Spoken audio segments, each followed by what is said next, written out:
अस्सलाम वालेकुम। Welcome back to my YouTube channel. उम्मीद करता हूँ सब खैरियत से होंगे। आज की वीडियो बहुत ख़ास होने वाली है क्योंकि जो उत्तर प्रदेश में जो इंसिडेंट हुआ था हाल ही में, इसके बारे में जो पब्लिक का रिएक्शन था वो चलिए सुनते हैं। बहराइच की जो वीडियो सामने आ रही है, उनके घर के आगे से जुलूस निकल रहा है। बंदा एक उसके घर में घुस के उसका जो हरा झंडा है, जो उसका धार्मिक झंडा है, उसे उसने तोड़ दिया, उसे गिरा दिया, उसके साथ साथ उसकी ग्रिल भी गिर गई। उसके बाद अपना भगवा झंडा वहां ला रहा है। क्या मतलब होता है इस चीज का भाई? किसी के घर में घुस के तुम उसके घर में प्राइवेसी उसकी भंग करोगे? क्या समाज को संदेश देना चाहते हो कि किसी के भी घर मिल गई, किसी ने अपना अगर झंडा ले रखा है अपने मनमर्जी का, तो वो तुम तोड़ के गिरा दोगे? अपना झंडा लहराओगे तुम उसके घर पे कब्जा करने की कोशिश में हो गया? क्या चाहते हो? तो उसके बाद दंगा भड़काई, जाहिर सी बात है। और प्रशासन यही चाहता था कि दंगा भड़के। लगातार भड़काऊ नारे लग रहे थे, पुलिस वालों ने कुछ नहीं बोला कि भड़काऊ नारे लग रहे हैं तो इन्हें चुप कराया जाए। किसी को हाँ, पुलिस वाले देख रहे हैं। उस तमाम वीडियो में पुलिस वाले आराम से इधर से उधर कंधों पे बंदूक टांगे घूम रहे हैं। उनकी हिम्मत नहीं पड़ रही कि उस भीड़ को वो एक तरफ कर सकें, किसी तरह साइड में कर सकें। कोई नजर ही नहीं आ रहा कहीं भी। पुलिस कहीं से कंट्रोल करती नजर नहीं आ रही उस मुद्दे को। जब मुद्दा भड़क गया पूरी तरह अच्छी तरह, जब आग फैल गई है, अब जाके पुलिस वालों के बयान आ रहे हैं कि हम दंगा नहीं भड़कने देंगे। और डीजीपी की एक छोटी सी वीडियो वायरल हो रही है 6 सेकंड की, हाथ में पिस्टल लिए घूम रहे हैं कि ठोक देंगे। उनका भी भाषा यही है, ठोक देंगे। किसको ठोकोगे? ठोकने का काम तो तुम्हारा पहले था, पहले नेस्तो नाबूद होके चला करो। आज से 20-50 साल हो गए यहाँ पे। हमारे पुरानी दिल्ली से लगातार जब रामलीला के दिनों में यहाँ से सवारी निकलती है, फतेहपुरी मस्जिद के पास से होती, बल्ली महारान से होती हुई, जामा मस्जिद के पास से, नई सड़क से होती हुई, लगातार हौजकाजी होती हुई वापिस आके खत्म होती है। आज तक कभी कोई सवारियों पे किसी ने कोई उंगली नहीं उठाई। दुनिया दोनों तरफ खड़ी होकर देखती थी। अब तो शायद पता नहीं हो रही है, बंद होगी, निकल रही है अब तो। अभी भी कम निकलती है अब तो, पहले डेली निकलती थी। लेकिन वहाँ पे क्या होता है, लगातार घर के आगे से निकलती है और जोश वाले भरे नारे, मुसलमानों को काट दो, मुगलों को काट दो। अरे भाई, मुगल ही थोड़े मुसलमान थे, ये तो देखो, इतिहास तो पढ़ के देखो। पर इनका तो सीधा सीधा एक समझा दिया गया, मुगल मतलब मुसलमान। मुगलों ने किसको हराया था? मुगलों ने भी तो मुसलमान शासक को ही हराया था, इब्राहिम लोदी को हराया था, पर वो नजर नहीं आएगा इन्हें। एक वो सीधा सीधा नैरेटिव पकड़ रखा है कि उनको काटो और बांटो और ये करो। ने बोला कि जब लाउड स्पीकर चल रहा था तब भी तो ध्यान देना चाहिए ना, लाउड स्पीकर में क्या बज रहा था? बिल्कुल ठीक बात है, भड़काऊ नारे बज रहे हैं, भड़काऊ गाने बज रहे हैं। और जो बार बार हर बार इसी तरह की रैलियों में नारे लगते हैं, जो बाबर तेल लगाओ डाबर का, वंश मिटा दो बाबर का। तो भाई क्या मतलब है इस चीज का? तुम्हें अपनी आस्था प्रदर्शन करनी है, अपनी आस्था प्रदर्शित करनी है, तो अपनी आस्था के गात गाओ, भजन गाओ, अपने आराम से राम राम करते हुए यात्रा निकालो।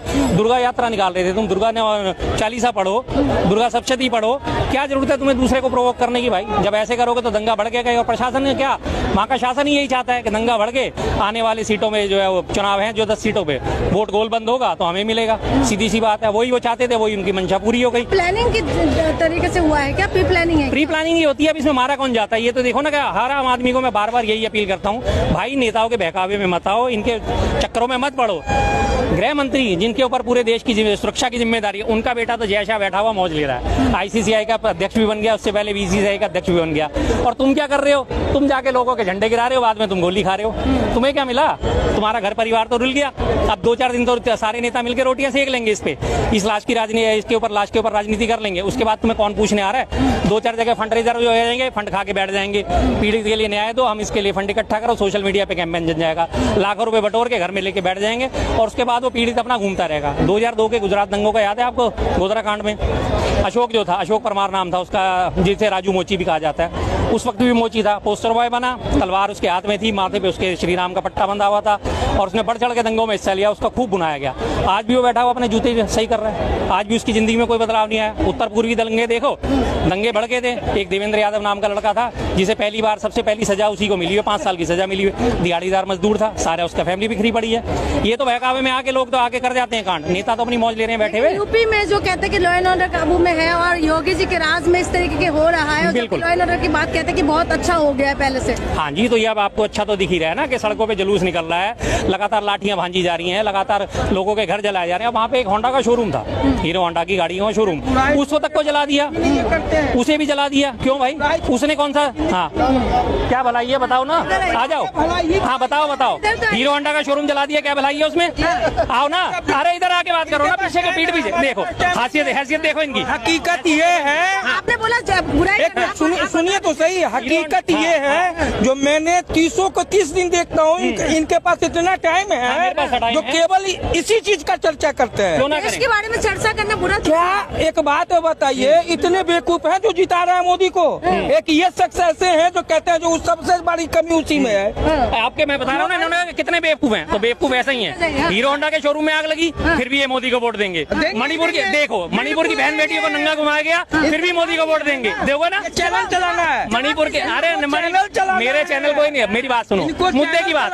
मणिपुर में बहन बेटियों को नंगा हुआ है, फिर भी वोट दोगे ना? हाँ जी, एक मिनट भाई साहब जवाब इनसे लेना जरूरी। माननीय राहुल गांधी प्रधानमंत्री से जवाब मांगो कि देश का इतना बुरा हाल कैसे है। मोदी जी से नहीं मांगो।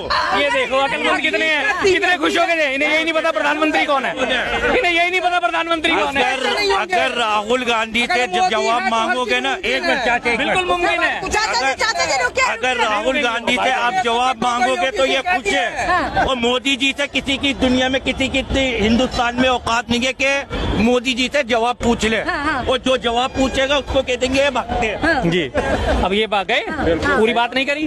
अब इनसे ये पूछना, बुराई करते रहते हैं बस। नहीं ये बात बताओ, इन्होंने साफ कह दिया मणिपुर की बहन बेटियों को नग्न परेड कराई जा रही है, फिर भी ये मोदी को वोट देंगे। बलात्कारियों को संरक्षण दिया जा रहा है, फिर भी ये मोदी को वोट देंगे। फिर कहते हैं कि कौन बेवकूफ है जो मोदी को वोट दे रहा है, तो इन्हीं के जैसे बेवकूफ हैं जो मोदी को वोट देते हैं, जिन्हें ना बहन बेटियों से कोई मतलब, ना देश की अस्मिता से कोई मतलब, ना दंगे फसाद से कोई मतलब। इन्हें सिर्फ मोदी दिख रहा है, उसके काम दिख रहे हैं, और काम के नाम पे क्या है, हिंदू मुस्लिम में फूट डालो राज करो, फूट डालो राज करो, फूट डालो राज करो। और ये सपोर्टर उसी चीज के हैं। इन्हें कोई नहीं नजर आता कि किसी का घर उजड़ गया, किसी का सुहाग उजड़ गया, किसी का भाई मारा गया, किसी का बेटा मारा गया। इन्हें कोई लेना देना नहीं है। इन्हें तो सिर्फ फिर कहते हैं कि कौन है जो वो लोग बेवकूफ हैं, तो वाकई वो लोग ऐसे बेवकूफ। जी जी बिल्कुल, ये उपचुनाव की वजह से हो रहे हैं। जाहिर सी बात है उपचुनाव की वजह से, और साथ में जो इनसे पहले अभी इलेक्शन हरियाणा के निपटे हैं और जम्मू कश्मीर के निपटे हैं, इससे पहले लगातार तमाम नेताओं ने जो भड़काऊ बयान दिए थे, बटोगे तो कटोगे, हिंदुओं एक हो जाओ, हिंदुओं अपनी रक्षा के लिए शास्त्र भी उठाओ, शस्त्र भी उठाओ। लगातार तस्वीरें सोशल मीडिया पे लोगों की वायरल हो रही हैं, जो इसको सपोर्ट करने वाले हिंदू करने वाले लोग हैं, एक हाथ में तलवार ले रखी है और अपने घर में शस्त्र रख रखा है कि नहीं, शस्त्र भी उठाओ, शास्त्र भी उठाओ। क्यों उठाएं शस्त्र हम भाई, क्या बात है शस्त्र उठाने के लिए? शस्त्र उठाएगा कौन? हमारे सैनिक उठाएंगे शस्त्र। अगर बॉर्डर पे हमारे साथ परेशानी तो सैनिक शस्त्र उठाएंगे। हम अपने घर में किसके लिए शस्त्र उठाएं? पड़ोसी के लिए शस्त्र उठाएं, अपने साथ रहने वालों के लिए शस्त्र उठाएं। उनसे मेलजोल नहीं बढ़ा सकते, उनसे भाईचारा नहीं बढ़ा सकते, क्या बात नहीं कर सकते? उनके लिए शस्त्र क्यों उठाएं? लेकिन वहाँ हमेशा लगातार भड़काऊ ये चल रहा है, शस्त्र उठाओ नहीं तो बढ़ जाओगे, नहीं तो कट जाओगे। आज आप सोशल मीडिया उठा के देखो। अभी आप दूसरा उदाहरण देता हूँ, अभी एक वो जो सिद्दीकी साहब को मारा गया है, एमपी थे कांग्रेस के, मंत्री भी रह चुके हैं, उनको मार दिया गया। तो इनके राइट विंग वाले जितने सपोर्टर हैं बीजेपी के, सारे सपोर्टर क्या कर रहे हैं, वो लॉरेंस बिश्नोई जो है उस गैंगस्टर को सही ठहरा रहे हैं कि हाँ बढ़िया काम करा उसने, तो अपने बाजू पे जय श्री राम गुदवा रखा है तो बहुत बढ़िया काम करा, उसका हुड अंदर से भगवा है तो बहुत बढ़िया काम करा। भाई जब अपराधियों का ऐसा महिमा मंडन करोगे तो फिर तुम्हारा घर बच जाएगा क्या? उनका तो काम अपराध करना है, वो तो ये देखते ही नहीं कि किसका मारा किसका नहीं मारा। मारने वाले को तो मारने वाले से मतलब होता है, मारने से उसे ये नहीं देखना होता कि वो अंधा है, जवान है, बूढ़ा है, क्या है। सीधी सी बात है, शेर होता है, उसे शिकार करने से मतलब है ना, उसे ये मतलब कि उसने भैंसा मारा, ना उसने हिरण मारा, या उसने खरगोश मांगा, या उसने सुअर मारा, उसे तो पेट भरना है। वही हालत इनकी है। अब वो सबको मारे जा रहा है और सारा राइट विंग आज बड़ी खुशियां मना रहा है। अरे वाह हिंदुओं का नया मसीह आ गया, अरे जाके चरण चूम लो उसके भाई, जाके तलवे चाट लो उसके। तो वही हालत है। भाई साहब भी बोल के गए कि कुछ भी हो जाए। हॉस्पिटल में भी आग लगा, हॉस्पिटल में आग लगा दिया। पूछो इनसे ऐसे लोगों की कौन सी मानसिकता है भाई? हॉस्पिटल में लोगों का इलाज होता है, वहां जाके उसे आग के हवाले कर दिया। इससे तुम्हारे बदले पूरे हो जाएंगे?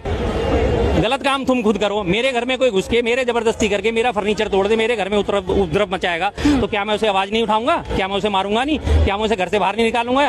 और जबकि वो भी पुलिस प्रशासन सामने खड़ा हुआ है, तो फिर आप कहते हो कि जंगल राज नहीं है। एक तरफ आप खुद जंगल राज लेके आ रहे हो और फिर कहते हो कि नहीं जंगल राज नहीं है। डबल इंजन की सरकार है जी, बहुत बढ़िया काम चल रहा है। कितना बढ़िया काम